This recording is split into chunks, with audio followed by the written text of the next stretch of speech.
Welcome back. Hi. People who aren't watching are gonna be like, "What? What are they doing?" No, people will know exactly what we're talking about. We were staring deep into the. No, obviously. If you feel the tension in the room, you're right. What better episode to have like the tension than this episode? And that's what I'm saying. But before we get into that, why we're here today, we did not introduce ourselves last time. Didn't even say our names. So that's really embarrassing for us. So for those of you who don't know, I'm Scout. And this is your Molly B. Shore. And I'm Molly. 5'2", okay. Sherman Oaks, huge rack, Cancer sun. Slay. Yeah. So that's us. Yeah. Yeah. So today, no shit, we're talking about challengers. We are talking about challengers. Dude, I'm so excited. I hope you know that when we were on hiatus, when the movie came out, I was like, oh, well, that blows. I know. Like, I thought about it. I was so mad. Yeah. That we weren't going to get to do an episode. And I was like, it's obviously going to, like, prolong time because it's so fucking good. But I am glad that it lasted long enough. Like, the hype won't end. No, it won't. We can still keep going about it. Keeping the hype alive and well. Absolutely. If you've seen our photos on the Instagram, shout out. Oh my God. Shout out to Michaela. So we don't play tennis. If you couldn't tell. I feel like she made us look like we kind of do. Yeah. If you notice there's some inaccuracies, fair enough. I am in no way a pro. It is not a sport I have ever played. I played it in PE in high school. That's it. So we had fun on that. We had fun. We did have fun. We had fun on the court. And I will say, you know what I liked? What? I liked getting up at 8 a.m. and I liked that was how I started my day. It was honestly very refreshing. Doing a physical activity in the first thing in the morning is good. And it's devastating for me to admit. I know. I hate it. I hate that it's true. Horrible. I hate that the rumors are in fact true. Scientists are right. So maybe this is a summer of tennis. Maybe we just go and we're going to learn and get better. 1,000%. You know, I almost just like spontaneously after that photo shoot bought just like a racket and balls. I have a racket at home, but so how have you been the 2 weeks? Any Well, I guess stories? when this comes out, I'll be 25. I know. Wait, I was going to mention that. But my birthday's tomorrow. We're filming. It's tomorrow. Tomorrow from when we're filming. So yeah, but I'll be 25. I will say your quarter life crisis. And I thought about it a little too hard. I didn't think about that half an hour ago, and it sucked. That is why you were in a mood. It sucked. No. Okay. But I walked in her room like 30 minutes ago and I could feel the energy. One of my favorite time Scout has hung out with me. Mind you, like, I feel like we need to keep clarifying that we are relearning. Not even relearning. We've never been friends in person. Right? Yeah. In our, like, whole 3 years-ish of being friends. We've never been friends in person. This is true. So this is new. And I was being a bitch the other day. You were just a little short. Okay. I was short. That's nice. Thank you. You're welcome. Thank you. I can be nice. Thank you. and I was being short, and you had the decency not to say anything to my face, but it went on for maybe an hour and a half, and then you brought up dinner or something, and I said, yeah, we should probably get dinner because I haven't eaten all day. And then you were like, I knew it. I did. I literally was like, I knew it. Earlier, I was like, she hasn't eaten anything. And I was going to like offer food, but then I should have. Today, I don't know. Have you eaten today?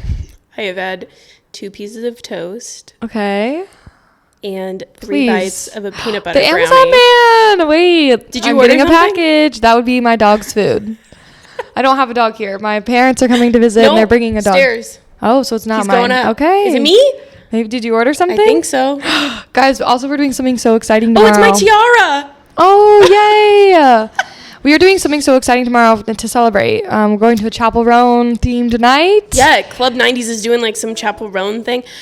And I think that it's a blessing because I wanted to go weeks ago. Right. And everyone that was going to go with me fell through for some reason. And so I didn't end up going and like just wasted the money. And I bought 2 tickets. Okay, I bought 2 tickets because I knew one of my friends was gonna forget to buy a ticket, and then just nobody ended up being able to go. And then I was scrolling on TikTok and it said on June 22nd, you guys asked for another night, and that felt like a sign. Woohoo! I'm so excited. The fits, I'm so excited. I know are gonna be Pink fire. ponies are gonna go so hard. It's gonna be the goal great. of the night. To have fun? No, what was the goal of the night? The goal of the night is for everyone to get a girl's number. Yes, even the straight girls. Even the straight girls that are going in our group. Here's the thing, still. And I will say this: there is nothing more exhilarating. No, it's true. Like, there is nothing more exhilarating than getting a girl's number. I had a girl give me a number once when I was a shot girl. You know, shot girl era. A girl came up to me and I was like, actually. Like, I am straight, but why is this so much more flattering? Like, I might call you. Yeah, but hey, okay, I'll keep this. No. Wasn't she like, the incriminating evidence of this podcast? Like, no, I just was like, oh, sorry, I have a boyfriend. I just hit her with, sorry, I have a boyfriend, because I did. Happy Pride. I know. Happy like, the Pride. evidence, between this episode and the first one, all the listeners are going to be like, is she in the closet? Is she in the closet? I didn't even think about I know. My parents are going to be listening like... We're going to watch her slowly. No, but happy Pride. But no, it is. I think it's just because men are usually gross about it. No, it's true. You feel very like objectified. Like, yeah, and a woman, you're like, you saw me and you thought I was like... pretty and like you're pretty and like it's, you know what I'm saying, it's just more flattering, and like women I feel like think deeper about those things, so it means more than a man that's just like, oh, like, you know, I want your number, and you already know, like, I know what you want from me with this number, and so I'm not gonna call you, but with a girl you're like, are we gonna go on a little date, and are we gonna like, maybe we'll kiss, maybe we won't, and that's okay, but like we'll go on a date, and it's a lot more like your cheeks blush a little more, whereas like with a guy you're like, some guy gave me a Snapchat. Yeah, oh my god, the snap. No, the snap. Like, it's so frustrating. It's more frustrating to get a number. Yeah, like, I don't care. The Snapchat is for I was having this conversation with someone because they were complaining about Snapchat stupid. I was like, it's only for the girl. Like, Snapchat for me, for my purposes, it's for the girls. It's to vlog. Correct. I'm a vlogger. I vlog what I do. Every moment of my life. Wait, what is the name of your private Snap?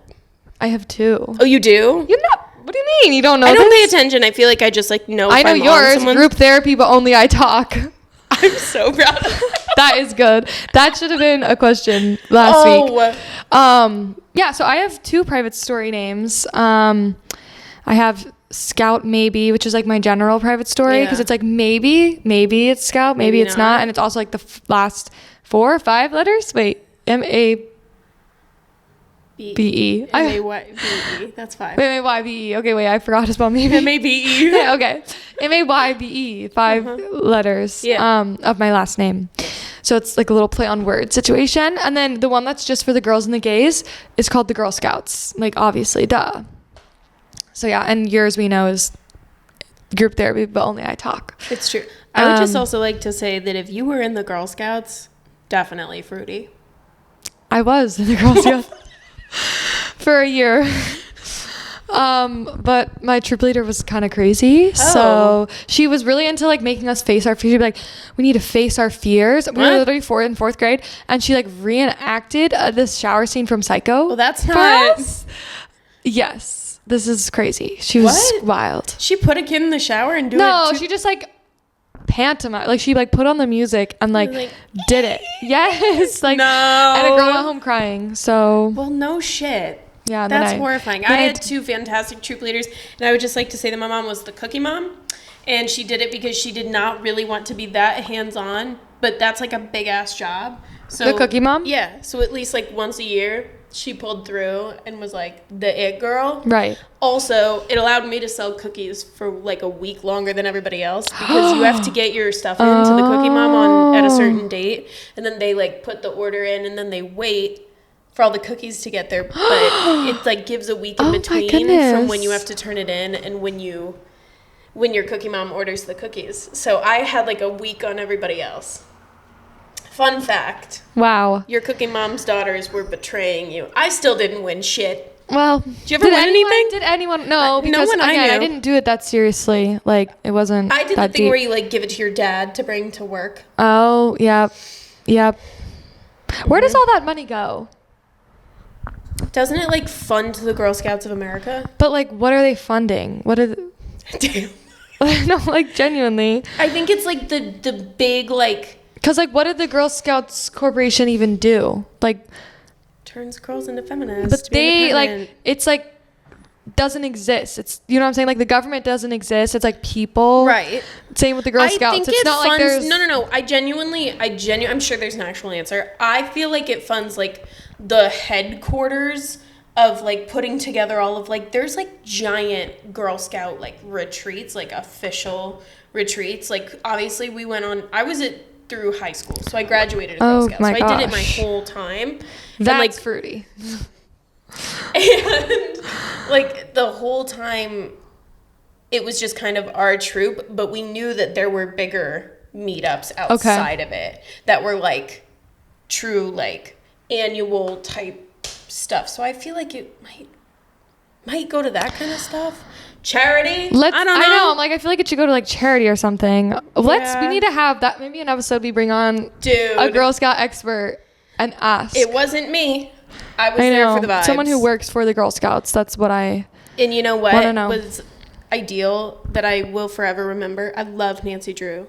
I self-identified with Nancy Drew as a kid. Okay. I had all the books. Did not read them, but I had them. Oh, read every single one. I read like one. A lot. Also, we've talked about this, but I did. Oh, this is so. Oh my gosh. This is out of a movie, I fear. It hurts. It would be the part that hurts to watch. Right. You'd be like, oh, that poor girl has no friends.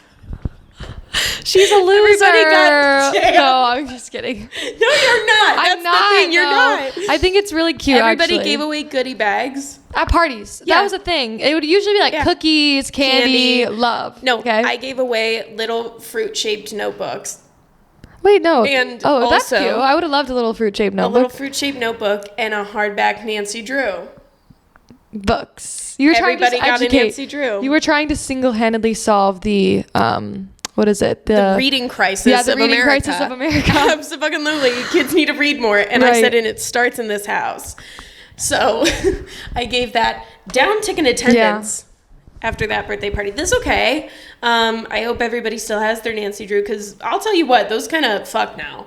Like, Nancy if you Drew? have a hardback Nancy Drew. I know. I used to have them all. I need to ask my mom where they are. So I have a lot though. But I self-identified. You're just going to be staring down the whole time. I'm sorry. I keep staring down at the recorder. I self-identified as Nancy Drew, and she had a Bess and a George. And Bess, like girl Bess, you could come across the Bess. There was a girl in my cabin one summer. Her name was George. Aww. And she was exactly how the book describes George. Like, she was like a little bigger, like taller, like just kind of like an overall presence. Yeah. Dark brown hair, no makeup. Did she act like her too? Yeah. And she was like, "Hi, I'm George. Nice to meet you." And I think I wrote home to my mom and was like, because it was like 2-week-long summer camp every summer. And I was like, I met a George. It felt surreal. What do you think your name would be if it wasn't Molly? Like, I was thinking about this the other day. Do you mean boy name? No, or like my girl name? Just like a girl name. A girl name if it wasn't Molly? I know mine. I fear. Or not I fear. I need to stop saying that. I keep saying it. It doesn't even apply. I fear crisis of America. It doesn't even apply when I say it. It kind of doesn't. And I've noticed this lately. It's like a tick now. That I just keep saying it.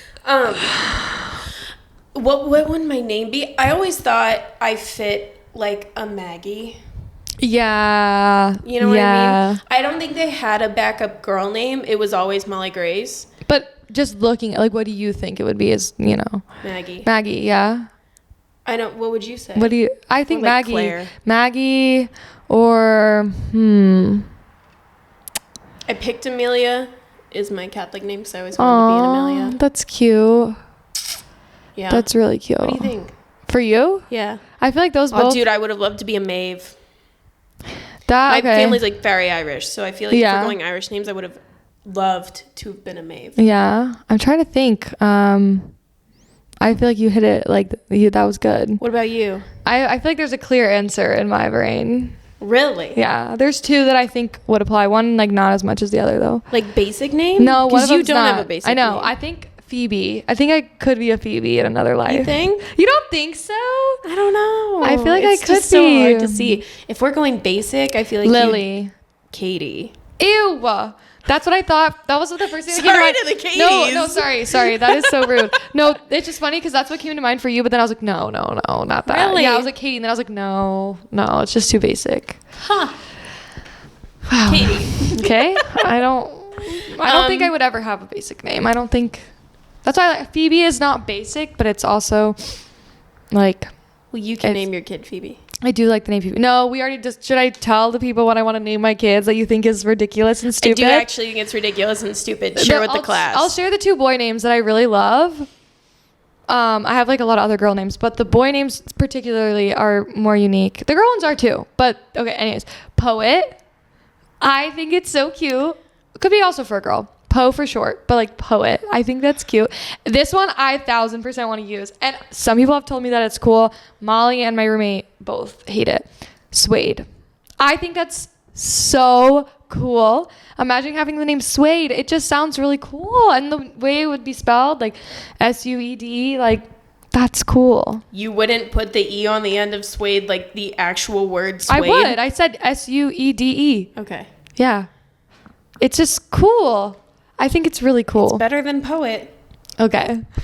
Whatever. It's better than Poet. Everyone let me know your thoughts. I shouldn't have shared this because I actually do want to use those. Oh well. Time will tell. Time will tell. Time will tell. And maybe it'll prove the people wrong. Like, what happens when Poet's an engineer? So? What happens when Poet is a STEM legend? Great. Waste. A waste of Anyways, Poet. But it'd be worse if he was a poet. Yeah, I feel like I'm losing my voice. I feel like Poet raspy? would be I almost like Poet as a girl's name. Oh, really? I could be for a girl too. Poet as a girl's middle name. Oh, that's cute justify. Too. Okay. But not as a male first name. I feel like my voice, does it sound raspy to Nope. you? What? Maybe it's just in my head. Just try to sound sexy, I guess. No, in my head it sounds raspy because I've been yapping. No, ma'am. Yapping at work. Speaking of yapping, should we actually get into the content of this? Let's get into it. This is heinous. Okay. So we're talking about challengers. Excuse you. Yeah, shit, look at us. Look at our little tennis outfits for the viewer or for the listeners only. We got these matching black and white tennis dresses because we're in our Tashi Duncan era. That's a crazy thing to say, by the way. But I know she's like super manipulative and horrible, kind of. Yeah. But also, I kind of want to be in my Tashi Duncan era in a way, in a healthy way, and a good way of just like. I respect being that. the it girl that everyone wants, yes. You know? Like, let's channel that energy for the summer. Heads should turn. Right. Yes. When you walk in a room. Right. Yeah. Right. The boys absolutely should be. They should be a Colin. They should be. That is no. Whoa. I was joking because my mom's gonna be like, "What the heck?" I'm joking because that is one of our notes. It's one of our notes. We did take notes during this movie. I'm not going to show get into it. all of my notes, but I would like to say we would like to show you the difference between our 2 notes. I have 4 pages of this. For the listeners only, her notes are 4 pages long. Yes. Very detailed, very neat, very intricate. Yes. And mine, chicken scratch. 2 Arguably pages the work of a psycho. 2 pages of chicken scratch. One of them, the whole page just says the boys are bricked up.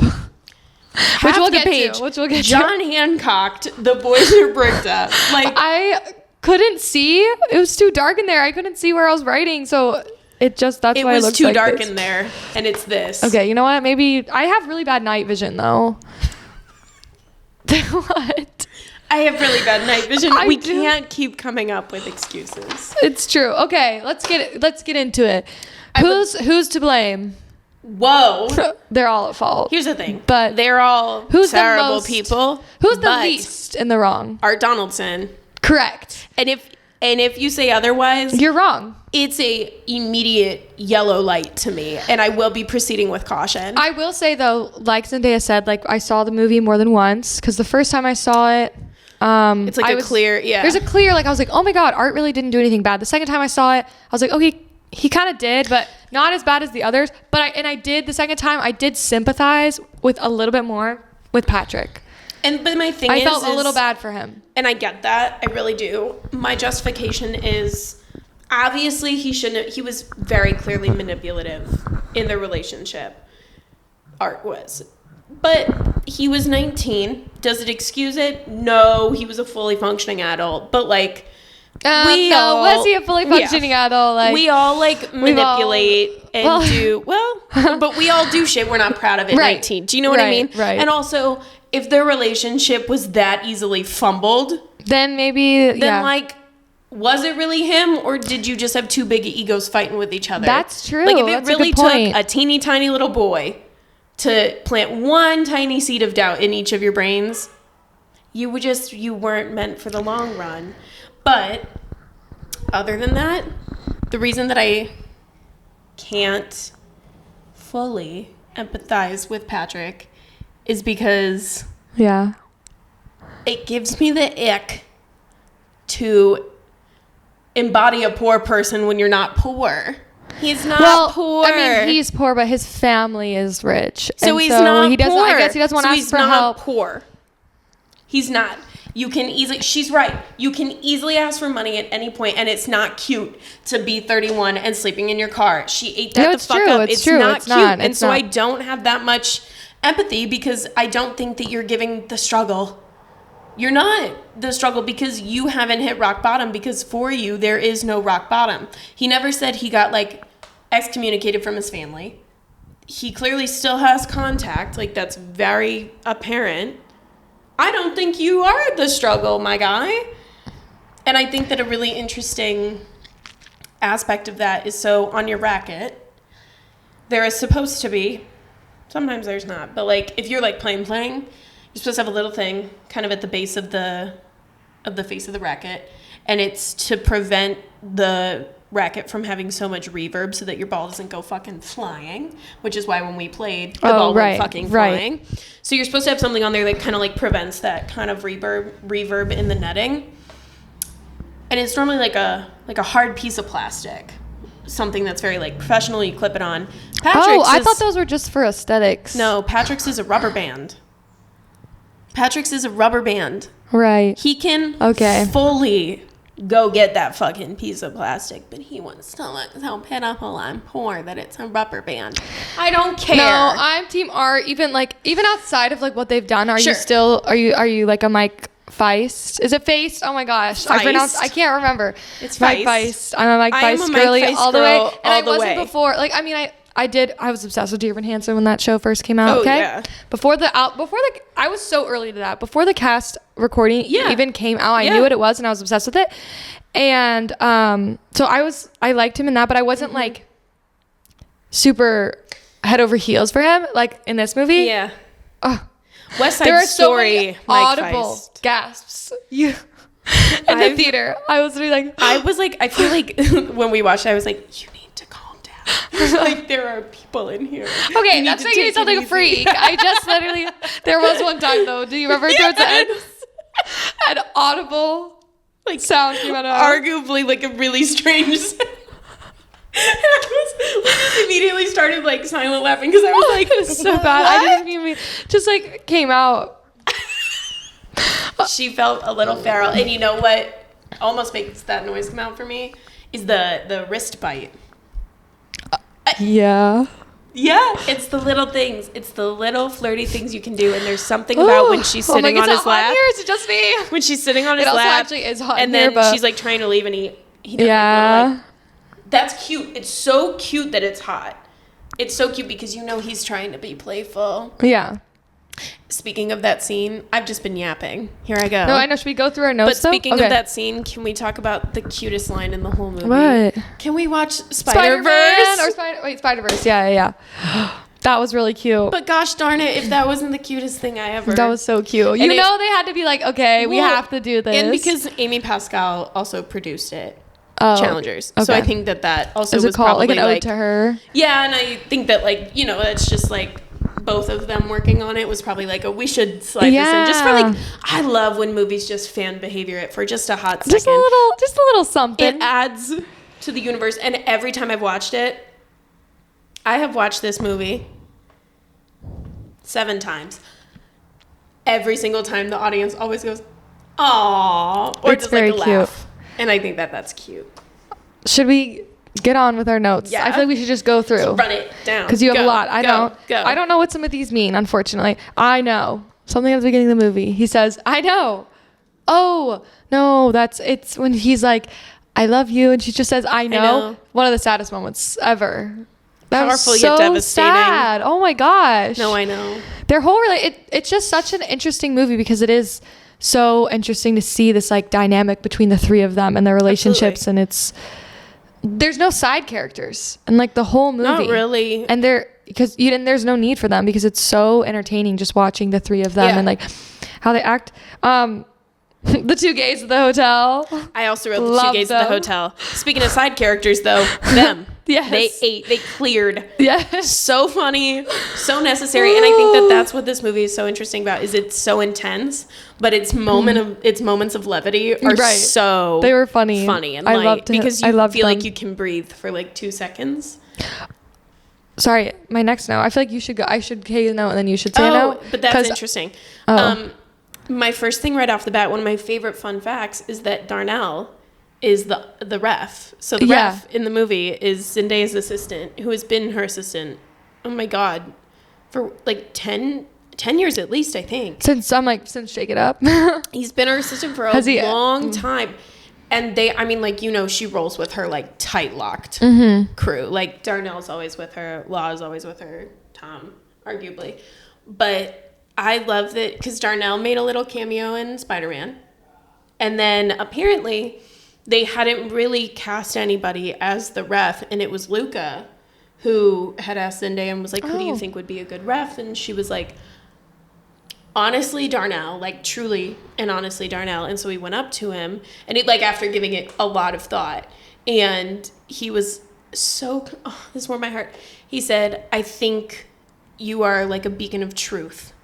Like you have a lot of truth to you and honesty and like justice in your soul. So you have like a very like objective perspective as even a referee, but like giving that much thought to being like, a ref possesses what qualities, and seeing the type of person that has those qualities and being like, can you be on the stand? That's really cool. And I think that's sweet. So cool. And Darnell was talking about that compliment and what it was like to receive it. Because you also know you're like, yeah, maybe my friend was like, ask him, but like the fact that there was reasoning still considered behind it is very special. That's very sweet. I love Luca. Okay. There's like a bruise. Is that ever explained? Yes.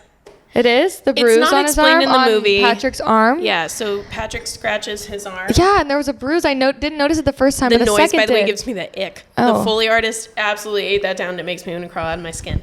But so it's supposed to be, because at first I thought it was a drug-related injury, which would make way more sense than what the actual reasoning is. It's a sex injury. How do you even know this? Luca. He said that? Yes.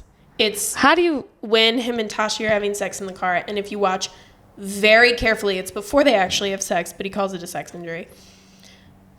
When they're getting in each other's face, and he's doing the like, it's right before the music plays, but they're getting in each other's face, and he's, when, pardon my language, never, but still, when he's in her face, and he goes, you know what, like, you're just mad because you did come here to me.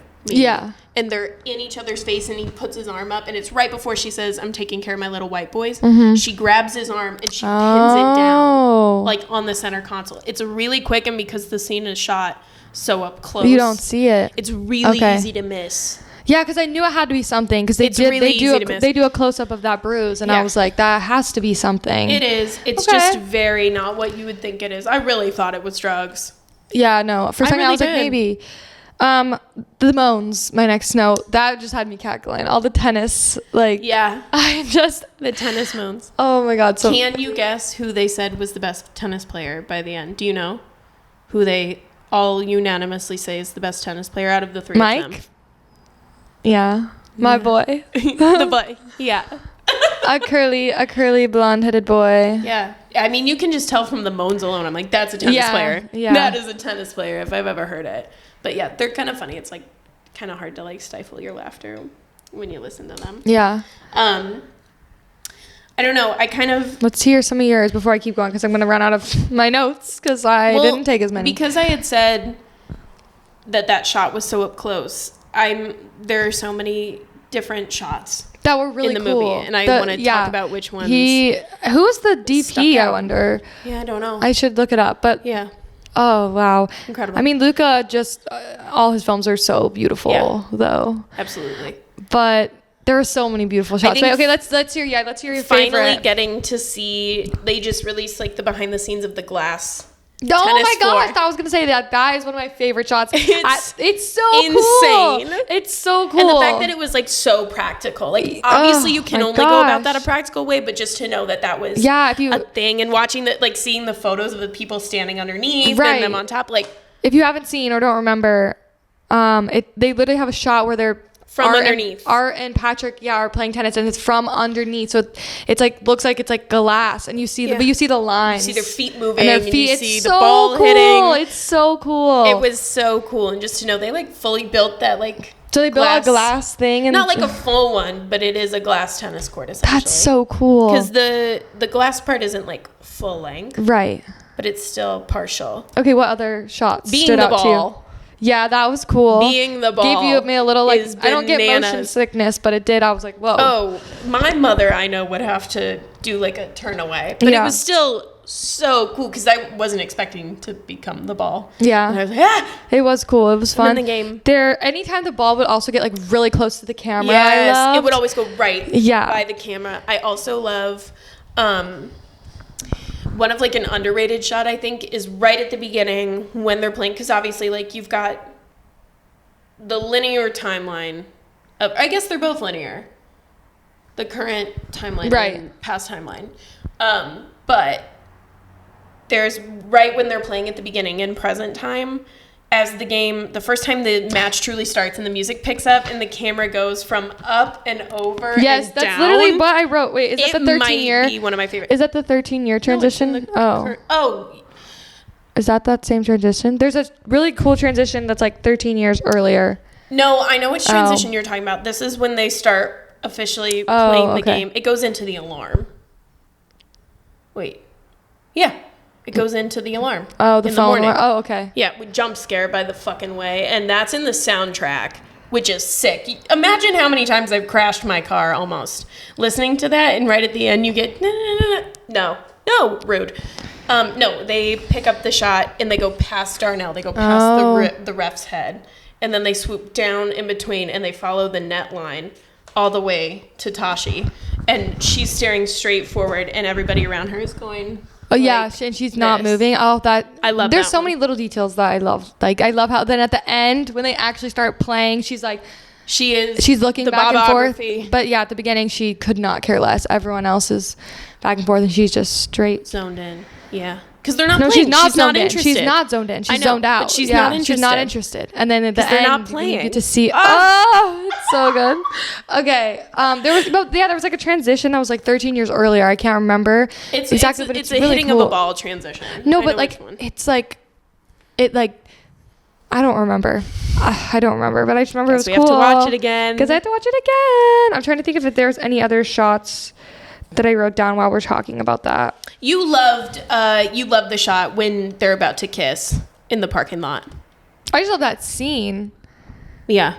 That's with the colors and the lights. And it's just cute. No, I just think it's so cute. No, not that one. It's her and Patrick. Yes, you love that. I wrote that. How did you know? Did I already tell you about it? I think you told me during the movie. You were like, I love that. Oh, yeah. Okay. Well, I love it's the moment where she's turned away. Yes. So Patrick is like, it's behind her. What yelling. I don't know what he says to her. Something about like, you're not. Your hotel's this way. Yeah, or something. And like, she's turned around and he's behind her and she's like not facing him. And there's this like the red light is on her face. Mm-hmm. And in that moment you can see she's like deciding that she's going to go sleep with him. Yeah. And it's so cool. I just love the use of colorful lighting. And what I love is that when they're making out in the car, you can see the ad that has, you can see, but Zendaya's covered, so it's just Art, and Art is literally like looking down at the two of them.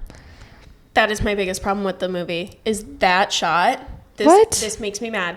It made me mad the first time. It's made me mad every time. In the back, you can see blurred, and like just in the distance, Art is there. So it's them making out and Art on the Game Changers poster. that is like, give your audience enough credit that shot alone is symbolic. Yeah.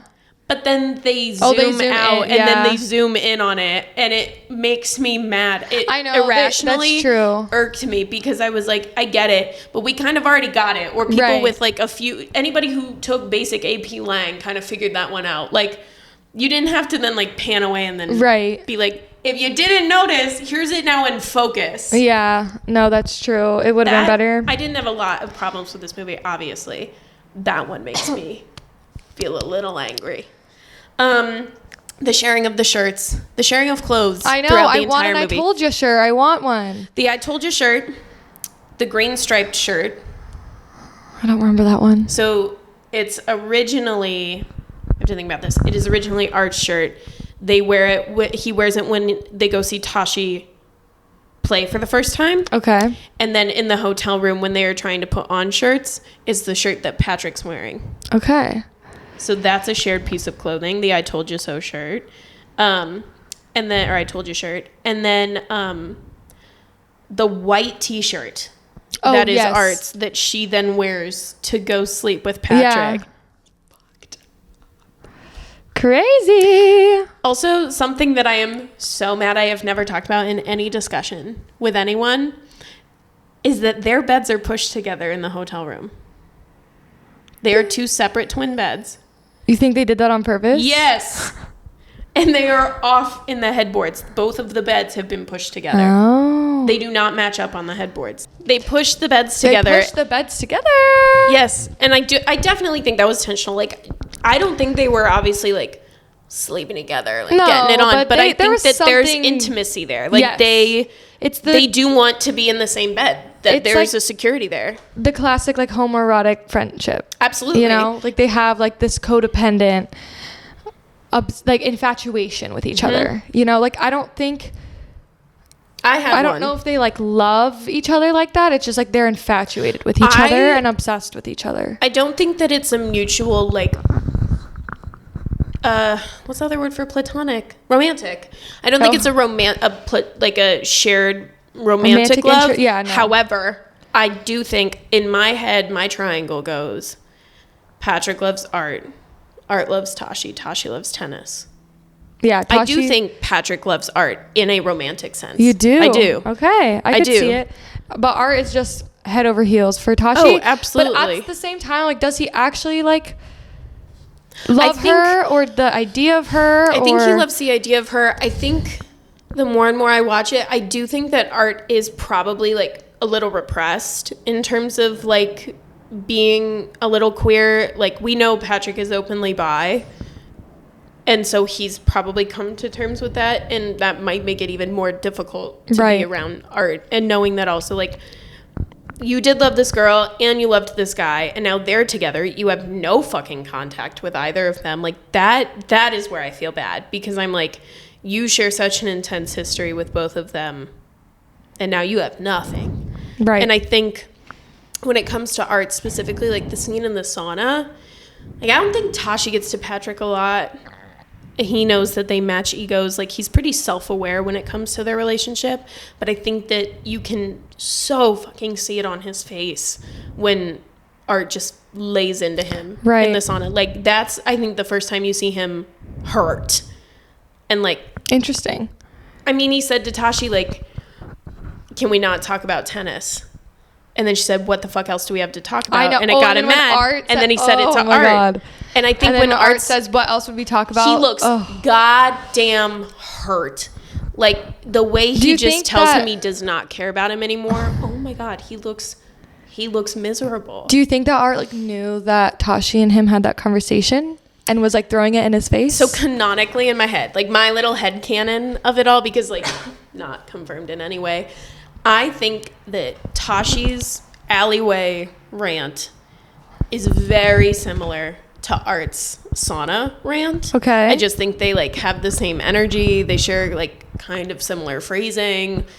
So in my head, I think that anytime, I think they're both obviously moved on, but both, you know, you've got that person in your life that you are, gun to your head, moved on from.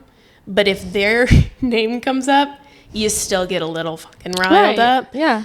And I think anytime that like maybe Patrick has made the news in tennis world or anything, I think they talk. And I think they're like, he's still such an idiot. And I think that they rile each other up. And I feel like they've gone on some tangents before. I think so too. And so I think it's come up, that conversation. And so I think when they were given the chance to say it to him in person, they said stuff that they have said to each other about him. Well, and I'm saying too, like when he said, what else would we talk about? Like, do you think that he knows about when Tashi and Patrick had that fight and was like tennis? Because like that felt it just felt so targeted. I don't know, like, because I feel like I don't know, those two avoid talking about him. Maybe that's true. I feel like that's the only way that they're able to like pretend that's true. That they're in love. Yeah. Do you think at the end of the movie what happens after? I know what Lucas said happens, what did and that he makes say? me happy that they all go back to the hotel together. Oh, and like I would love that. That's he said, like confirmed. That's what they do. Yeah. But then after, like, I hope that they then stay in contact. I know, whatever but, like, that is. I think in my head, what happens? Is she staying with Art? Yes. Okay. But that was also one of my questions: is do you think that "I will leave you" threat was legit? I have an answer, but when does she say "I will leave you"? She says, if you don't win tomorrow, I will leave you. Yeah. You think? I think so. Okay.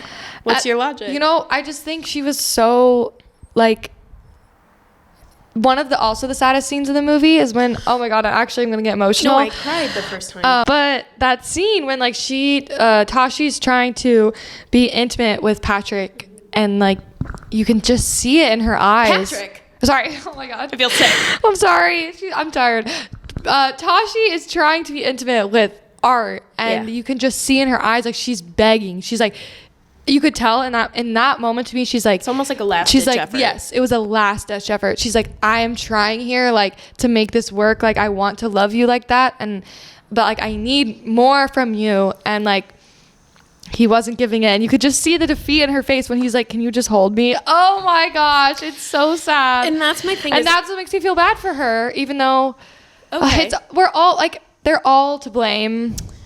I feel bad for him as well, but that moment was just actually gut-wrenching to watch. It was, because I cried the first time. I feel like I've been not in that exact situation. No, but that's fair. Just like when you're like trying and to, like, in the moment that it's over. Yeah, that is a really horrible place to be.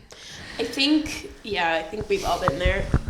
I have a different perspective on it, but we meet in the middle on that. Okay. I think they both wanted to be able to sleep together. I do.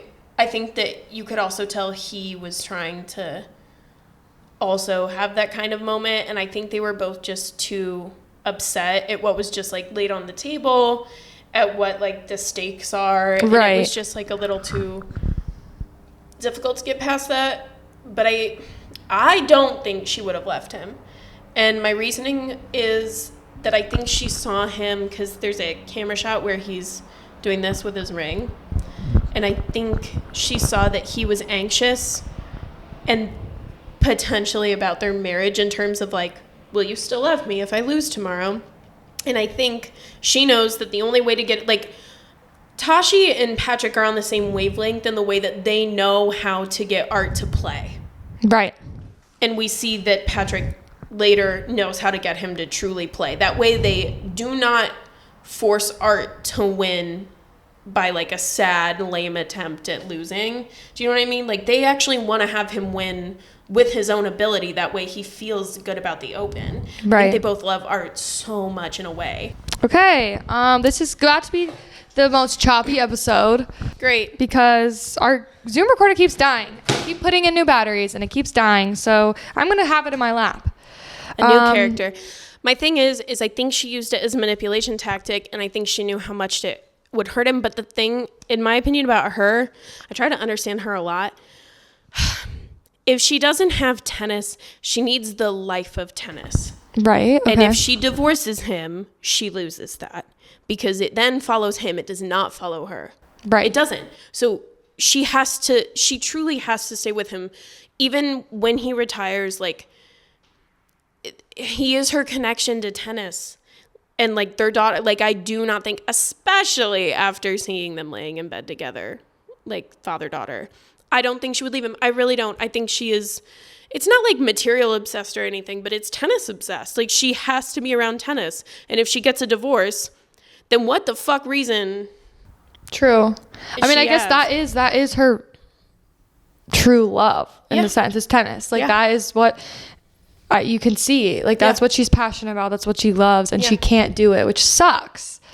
And you know what? This is like her closest thing. So yeah, I guess maybe she wouldn't leave him, but so that's my maybe it was like, it's not even that I think she would leave him. She just would have given up on the relationship. Yeah. And then like checked out. I think she did though a long time ago. But she tried. She was trying. Yeah. In that scene, she was trying. You could see like. I like to think that after this, especially that like ideally Patrick would then be back in the picture a little bit. I think having like her people back, I like to think she would like kind of have a new like second wave of life in a way. Okay. Also, I saw somebody bring up the fact that something that explains everything she's done ever, and I don't know how I didn't notice this, when you see her family at the Adidas party, you see her family and her 2 younger brothers. That girl is an eldest daughter. Eldest daughters unite. That girl is an eldest daughter. Everything she does then makes sense to me. That's true. She is an eldest daughter who lost the thing that makes her her, the thing that makes her want to achieve everything for her family, which is what eldest daughters do and are bred to learn and become. She lost. That's like my eldest daughter's out there. Can you blame her? Like, well, yeah, no, that does suck. Yeah. I would like to talk about a theory that I don't agree with. Okay. I know you don't agree with it as well. I just need to put it out there. Lily is not Patrick's daughter, and I think that that's a really dumb theory. Yeah, no.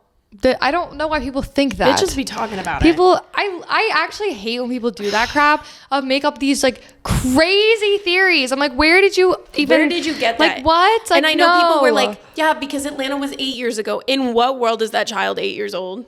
I know I work with kids, Scout works with kids, and no, that does not make me an expert on age, but that's a 6-year-old. Well, even then, I'm just like, that's not Patrick's kid. It's not, I don't think it's Patrick's kid. Use your AP Lang skills. The fact that they were sleeping in the exact same position in bed when she opened the door, Art and Lily, that's father-daughter. Yeah, like they are. It makes me mad because like I do like their relationship is really cute. That would mean you take away everything from Art. You cannot take everything away from him. If he found out for any reason that there was truth to that, he'd kill himself. Mandatory. There would be no other option. That's his only option. It wouldn't happen. That's his kid. I won't. This is an interesting question. Yeah. They said when she says like, "Who's the fire and who's the ice?" I thought that too. Who do you think is the fire and who's the ice? I really do feel confident about my answer. Okay, let's hear it. I think Patrick is fire, and I think Art is ice. Yeah. Okay. Simple enough. Moving on. Well, yes. And if anybody, it's like a thing. There's not even like a reasoning behind it. No, it's a gut feeling, man. It just is. Because like fire, she burns fast, and she burns out. Word. Also, any other? Oh. But like kind of on that is with Patrick like immediately going pro and his like whole thing about like, you know, his only skill being a ball and a racket. So when Art does the whole like, and we'll get to like the final ball in the center of the racket. Oh my. Here's the thing. Even though that is Art's tick, it still means Art has a normal serve. Art has a very normal serve when it comes to tennis. Patrick does not. Patrick is a very weird serve. It's a very like vertical serve. He brings the racket all the way up to the top. That's why they say throughout the movie, that's why you still have that fucking serve. Because it's not a normal serve. And I think that while obviously Art gets, you know, his face drops after he finds out that they fucked. Mm-hmm. And that's like a, ooh, like chills kind of moment. I think it also showed that Patrick can serve normally.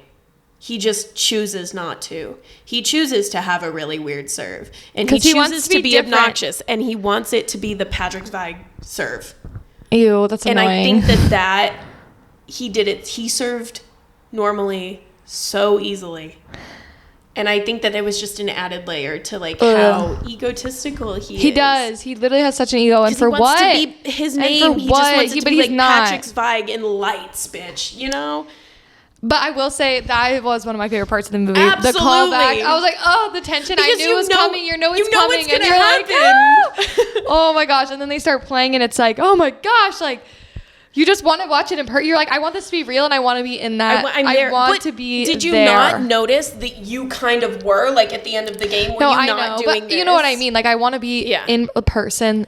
I want this to actually, happen. like, feeling Apparently it in the room. It did kind of sort of happen. I don't remember the tennis players that, like, loosely based on, and I'm not going to throw names out because I don't know who it is, but it is loosely based on. Interesting. Like, a little two guys and a wife kind of situation. Interesting.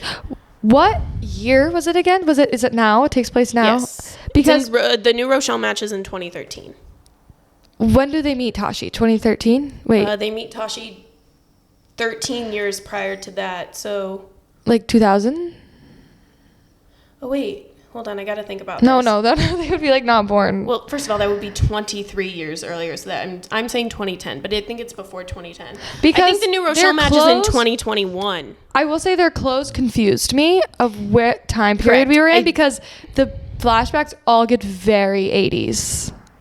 No, they're 2007. I know, but I'm saying it gave 80s. Yes, to me it gave like very like 80s, 90s vibes. It did not give early 2000s to me. It did.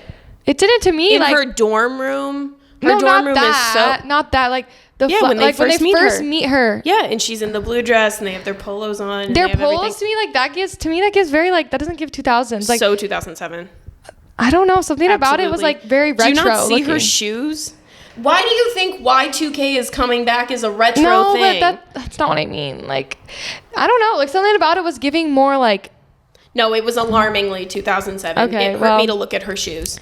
For some reason, it looked more retro to me. I don't know, like the coloring too. It gave very like. Really? Yeah, I don't know what it was. No. Something about it. I'm gonna say no. But okay. One of my favorite things that Zendaya clarified though is that "Hot in Here" was not the song playing, and that she wanted it very known because she is not dancing to the beat of that song. No. she was like, I have rhythm. Rhythm. Girl, I've seen it. No, we know. Don't worry, we know. I saw you on Shake It Up, girl. I was a Shake It Up Scout stan. applied for Shake It Up. I applied. I should post the video. It's actually the ugliest, most horrible video vulnerable you'll ever see. And I thought it was the best thing that had ever been created. So I love how bold you are for that. I vividly remember I filmed. So if y'all don't remember when the Disney Channel had an open call like contest where you could show off a dance and you could go be on Shake It Up. Did you make it up? The dance? Yeah, I choreographed it. Doesn't really look like it's choreographed. And I did it with my two friends, and I remember going into their kitchen and like talking to their mom and being like, we have I can't. Don't look at me when you say it. I want no part of this. I was like, we have a really good chance of winning. Like, right. The self-confidence I had, honestly, like... Don't you still currently say you can't dance that well? Yes, I'm horrible. I'm horrible. I don't want to say you were horrible, but I feel like you have said that you can't dance. I feel like it's so hot in here. Oh my gosh. We're talking about a hot movie. I'm sorry. You are sweating on your upper lip, though. No, I'm not. I'm literally not. You have glitter on your mouth. What? Yeah. Oh, it's lip gloss. It's like I have a shimmery lip gloss on. It's like pieces of glitter. I love it. So chaperone coated. Yeah. But I think that it's funny that they changed the song. I do want to know what the original first song is because she was getting down to it. That blue dress was eating. The soundtrack, Chef's Kiss. I like it. Some people did not like the club music. I want it in the clubs, and I want it now with Charlie XCX's Brat album. It's Brat Girl Summer and Challenger Summer. Basically, it's hot in here. It's hot. So I love the music. I do play it when I drive. It doesn't make me drive well, but it makes me drive fun. Right. And I listened to it while I was in Trader Joe's. I have never been in and out of Trader Joe's that fast. Also, the employees in there are just usually so cute. I feel like I would be like, ah! I felt like I was like getting hit on. I was the hot shit in Trader Joe's. Yeah. Also, I'm trying to think. There was like one other thing I wanted to Yeah, I'm like, we are not going to be able to get to all your things. I fear. No. I fear. How many times? Let's do a count. Here we go. How many Shout times out to Applebee's. Shout out to... What? Boners?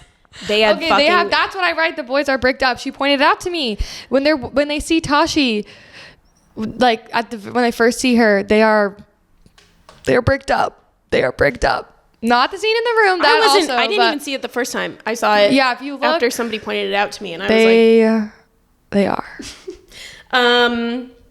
Can you blame them though? Like I will say, she's like ethereal in this movie. Well, okay, so that's what I was going to say. Okay. So I, as a white woman, want to very, very much like appreciate and shower the lighting designer, because it is not often that we see black women getting proper fucking lighting and proper fucking care and attention to how they are put in lighting compared to their other co-stars. And I thought that they lit her so beautifully in dark scenes, like when it was night and she looked like a siren. She looked really good. She was on that rock and she was luring them in. She was literally glowing.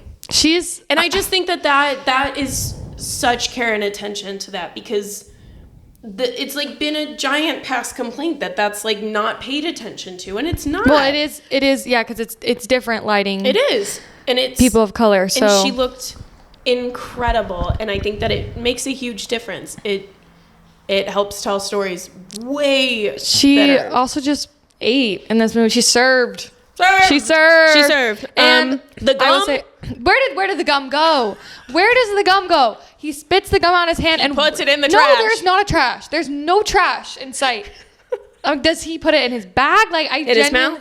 Maybe. No, but I do want to say, speaking of Tashi, like when I was saying I am in my Tashi Duncan era, my new life goal is to play a role like that. Oh.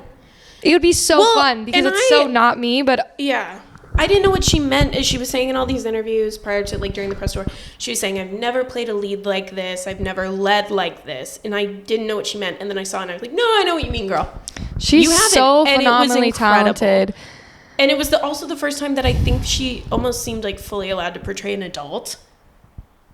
I don't know. She did in Malcolm and Marie, which is similar. She's still like kind of really young, though. I guess. They like insinuate that she's very young, but she's like a mom. Yeah. And an adult, like has lived plenty of lives and is now 30 and, you know, whatever. But she actually played older than she is. That's not something. And she did it so well. Used to.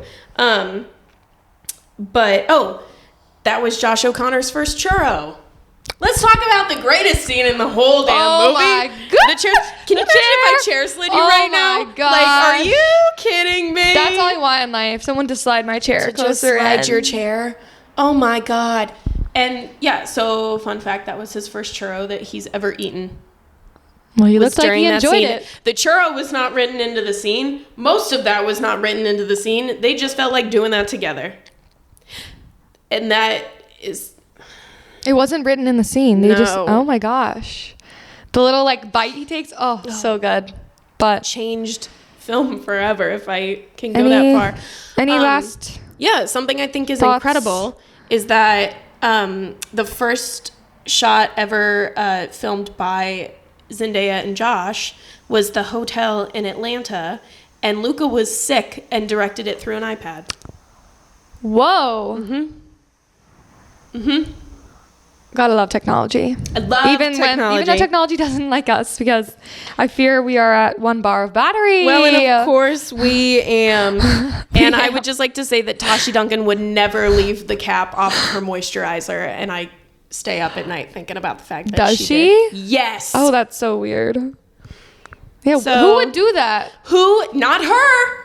Nor anyone. I don't. She leaves her cap off her moisturizer, and it. That's so funny that you noticed that. Well, I love the movie. Obviously. I loved it. We could say so much more. In fact, we'll probably just post our notes. My notes. Yeah, post yours. Mine are not legible.